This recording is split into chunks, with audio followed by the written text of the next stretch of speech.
नमस्कार साथियों, स्वागत है एक नए वीडियो के साथ में। आरपीएससी सेकंड ग्रेड में हम पेपर सेकंड जो अपना हिंदी विषय रहने वाला है उसमें हम बात करेंगे आज हिंदी साहित्य के इतिहास लेखन और उसके नामकरण से संबंधित अपने यहाँ 30 एमसीक्यू क्वेश्चंस को लेके बात करेंगे। अपना सिलेक्शन यहाँ पे इस बार जो है पक्का होना चाहिए। पहली क्लास आज की रहती है, पूरा हिंदी साहित्य आपको जो है यहाँ पे प्रश्नों के रूप में ढेर सारे क्वेश्चंस लेके आएंगे। हिंदी साहित्य के इतिहास लेखन में सिर्फ 30% ही नहीं है, यहाँ पे लगभग 150-200 क्वेश्चन आपको यहाँ पे करवाऊंगा।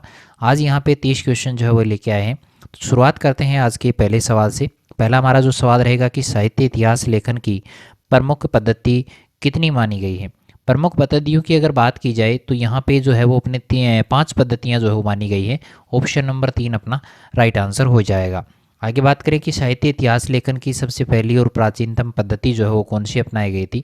सबसे प्राचीन जो पद्धति अपनाई गई थी वो थी वर्णानुक्रम पद्धति। याद रखिएगा, वर्णानुक्रम जो पद्धति है वो इतिहास लेखन की, साहित्य इतिहास लेखन की सबसे प्राचीन और सबसे पहली जो पद्धति मानी जाती है।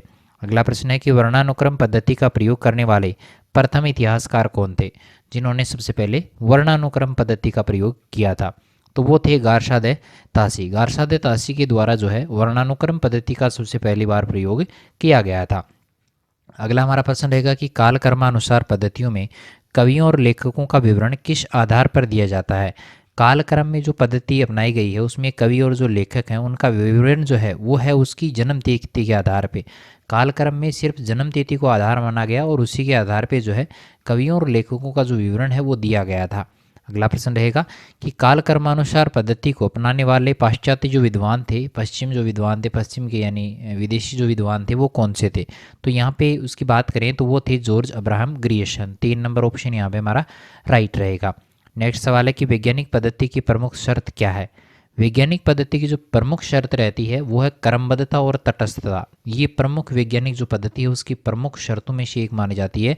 क्रमबद्धता होनी चाहिए और उसमें तटस्थता होनी चाहिए।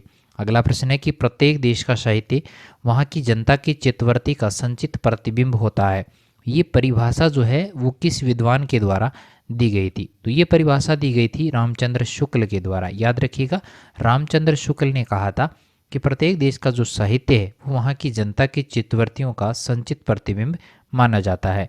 प्रश्न नंबर नेक्स्ट रहेगा कि हिंदी साहित्य इतिहास के लिए महत्वपूर्ण स्रोत ग्रंथ 84 वैष्णव की जो वार्ता है उसके रचयिता कौन है। 84 वैष्णव जो रचना है उसकी जो लेखक हैं वो माने जाते हैं गोकुलनाथ। गोकुलनाथ जो है वो इनके रचनाकार हैं। ये नाम याद रखिएगा। 4 नंबर ऑप्शन यहाँ पे राइट हो जाएगा। अगला प्रश्न है कि गोकुलनाथ द्वारा रचित 84 वैष्णवन की वार्ता में किनके शिष्यों का जीवन चरित्र दिया गया है। तो आपको बता दें कि गोकुलनाथ ने जो 84 वैष्णव की वार्ता जो रचना लिखी थी उसमें वल्लभाचार्य के जो शिष्य थे उनका जीवन वर्णन यहाँ पे किया गया है। 2 नंबर ऑप्शन यहाँ पे राइट हो जाएगा। सवाल नंबर नेक्स्ट रहेगा कि भक्तमाल के रचयिता कौन है। तो भक्तमाल के रचयिता जो माने जाते हैं वो है नाबादास जी। 4 नंबर ऑप्शन यहाँ पे राइट हो जाएगा। नाबादास जी जो हैं वो यहाँ पे इसके रचनाकार माने जाते हैं। अगला प्रश्न है कि भक्तमाल ग्रंथ में लगभग कितने भक्त कवियों का जीवन चरित्र है। तो यहाँ पे लगभग बात करें तो यहाँ पे लगभग 200 कवियों के जीवन का जो चरित्र है वो भक्तमाल, नाबादास की जो रचना है भक्तमाल, उसमें 200 कवियों का जीवन चरित्र का वर्णन किया गया है। अगला प्रश्न है कि हिंदी साहित्य इतिहास लेखन का प्रथम प्रयास जो था वो किस विदेशी विद्वान के द्वारा किया गया था। तो प्रथम विदेशी जो विद्वान थे वो थे गारशाद तासी। 1 नंबर ऑप्शन यहाँ पे हमारा राइट रहेगा। नेक्स्ट है कि गारशाद तासी के इतिहास ग्रंथ का क्या नाम था। तो गारशाद तासी के द्वारा जो इतिहास लिखा गया था उसका नाम था इस्तवार देला लिटरेचर एंदुई ए हिंदुस्तानी। 2 नंबर ऑप्शन राइट रहेगा। इस्तवार देला लिटरेचर एंदुई ए हिंदुस्तानी जो है वो था गारशाद तासी का इतिहास ग्रंथ। प्रश्न नंबर नेक्स्ट रहेगा कि गारशाद तासी के इतिहास ग्रंथ का प्रथम भाग कब प्रकाशित हुआ था। तो प्रथम भाग जो हुआ था 1839 ईस्वी को जो है गारशाद तासी का जो प्रथम इतिहास ग्रंथ था उसका प्रथम पार्ट जो था वो प्रकाशित हुआ था। अगला प्रश्न रहेगा कि ठाकुर शिवसिंह सेंगर द्वारा रचित हिंदी साहित्य इतिहास ग्रंथ का क्या नाम था। जो ठाकुर शिव सिंह सेंगर के द्वारा लिखा गया था उसको कहा गया है शिव सिंह सरोज। 3 नंबर याद रखिएगा। शिव सिंह सरोज जो है वो शिव सिंह सेंगर की रचना मानी जाती है। प्रश्न नंबर नेक्स्ट है कि शिव सिंह सरोज ग्रंथ जो था वो कब और कहाँ प्रकाशित हुआ। तो शिव सिंह सरोज जो प्रकाशित हुआ था 1883 को लखनऊ में ये जो है प्रकाशित हुआ था।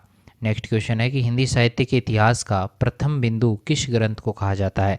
प्रथम बिंदु जो कहा गया है वो शिव सिंह सरोज नामक रचना को कहा गया है, क्योंकि स्थान इतिहास का जो प्रस्थान बिंदु है वो इसी से माना जाता है। याद रखिएगा 2 नंबर ऑप्शन यहाँ पे राइट हो जाएगा। नेक्स्ट क्वेश्चन है कि जॉर्ज अब्राहम ग्रियर्सन द्वारा रचित ग्रंथ का नाम क्या है। तो जॉर्ज अब्राहम ग्रियर्सन के द्वारा जो ग्रंथ रचा गया था उसका नाम है the modern vernacular literature of Hindustan. याद रखिएगा the modern vernacular literature of Hindustan, 2 number option यहाँ पे राइट रहेगा। नेक्स्ट है कि शिव सिंह सरोज ग्रंथ के जो रचयिता हैं वो कौन है। शिव सिंह सरोज के जो रचयिता हैं वो माने जाते हैं शिव सिंह सेंगर, 2 नंबर ऑप्शन यहाँ पे राइट हो जाएगा। अगला है कि शिव सिंह सरोज का जो प्रकाशन वर्ष है वो कौन सा है। तो शिव सिंह सरोज का जो प्रकाशन हुआ था वो सन 1883 ईस्वी को माना जाता है। अगला प्रश्न है कि शिव सिंह सरोज का प्रकाशन किस प्रेस से हुआ था। बड़ा ही महत्वपूर्ण सवाल है, इंपॉर्टेंट, आप इसको लगा लीजिएगा। तो यहाँ पे प्रेस का नाम आपको पूछा गया, तो वो प्रेस कौन सी थी। नवल किशोर प्रेस थी लखनऊ में। नवल के किशोर प्रेस लखनऊ के द्वारा जो है वो शिव सिंह सेंगर की रचना शिव सिंह सरोज का प्रकाशन किया गया था। नेक्स्ट क्वेश्चन है कि शिव सिंह सरोज में लगभग कितने कवियों का जीवन चरित्र प्रस्तुत किया गया है। तो यहाँ पे जो प्रमुख कवि रहते हैं वो 1003 कवियों का जो है इसमें जीवन चरित्र आपको देखने को मिलेगा। नेक्स्ट क्वेश्चन है कि ग्रियर्सन का इतिहास ग्रंथ मूल रूप से किस भाषा में लिखा गया है। यानी ग्रियर्सन ने जो इतिहास लिखा था उसकी मूल रूप से जो भाषा थी वो थी अंग्रेजी। याद रखिएगा ये विदेशी है, वैसे अंग्रेजी ही ध्यान में रखना है, विदेशी हैं तो अंग्रेजी यहाँ पे रह जाएगी अपने, ठीक है। चलिए अगला प्रश्न है कि ग्रियर्सन ने भक्ति काल को क्या संज्ञा दी है। भक्ति काल को इन्होंने जिस नाम से पुकारा है उसका नाम है स्वर्ण युग। स्वर्ण युग के नाम से ग्रियर्सन ने भक्ति काल को पुकारा है। नेक्स्ट क्वेश्चन है कि ग्रियर्सन द्वारा रचित लिंग्विस्टिक सर्वे ऑफ इंडिया में कितने खंड हैं। Linguistic survey of India Grierson की रचना मानी जाती है। उसमें प्रमुख खंडों को लेकर बात की जाए तो यहाँ पे जो प्रमुख खंड रहते हैं वो है अपने 11 खंड, 1 नंबर ऑप्शन यहाँ पे राइट हो जाएगा। नेक्स्ट क्वेश्चन है कि मिश्र बंधुओं में कौन से बिहारी मिश्र जो है वो इसमें शामिल नहीं है। यानी मिश्र बंधुओं में कौन से, अच्छा ये थोड़ा सा गलत लिख दिया, कौन से मिश्र जो है वो यहाँ पे शामिल नहीं है। तो यहाँ पे देखिएगा पहले है, अच्छा बिहारी भी लगा हुआ है तो बिहारी मिश्र लिख दिया ना, चलिए कोई बात नहीं है। गणेश बिहारी मिश्र है, ये भी शामिल थे भाई। श्याम बिहारी मिश्र ये भी थे। सुखदेव बिहारी मिश्र ये भी थे, लेकिन राम बिहारी जो मिश्र हैं वो इसमें शामिल नहीं थे। तो यहाँ पे 4 नंबर ऑप्शन जो है वो राइट हो जाएगा। नेक्स्ट क्वेश्चन है कि मिश्र बंधु विनोद ग्रंथ कितने भागों में प्रकाशित हुआ था। तो मिश्र बंधु विनोद जो रचना है वो लगभग 4 भागों में जो है प्रकाशित हुई थी, 2 नंबर ऑप्शन यहाँ पे राइट रहेगा। नेक्स्ट क्वेश्चन है कि मिश्र बंधु विनोद में कवियों को किस पद्धति के आधार पर वर्गीकृत किया गया है। तो मिश्र बंधु विनोद में जो है कालक्रम के अनुसार जो है वो कवियों को बांटा गया है, कालक्रम के आधार पे इस पद्धति को जो काम में लिया गया है। नेक्स्ट क्वेश्चन है कि डॉक्टर नगेंद्र के द्वारा संपादित हिंदी साहित्य का इतिहास कब प्रकाशित हुआ था।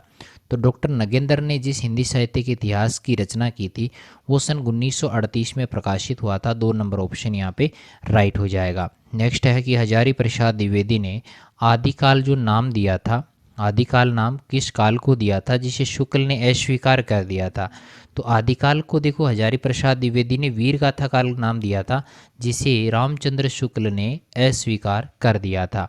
तो यहाँ पे लगभग हमने 30 प्रश्न किए हैं। वीडियो मैंने छोटा ही बनाया है, थोड़ा बड़ा बनाने की कोशिश करेंगे। हर वीडियो में हम लगभग 50 प्रश्न आपके लिए लेके आएंगे। आज पहला ही वीडियो है तो 30 ही प्रश्न हमने किए हैं।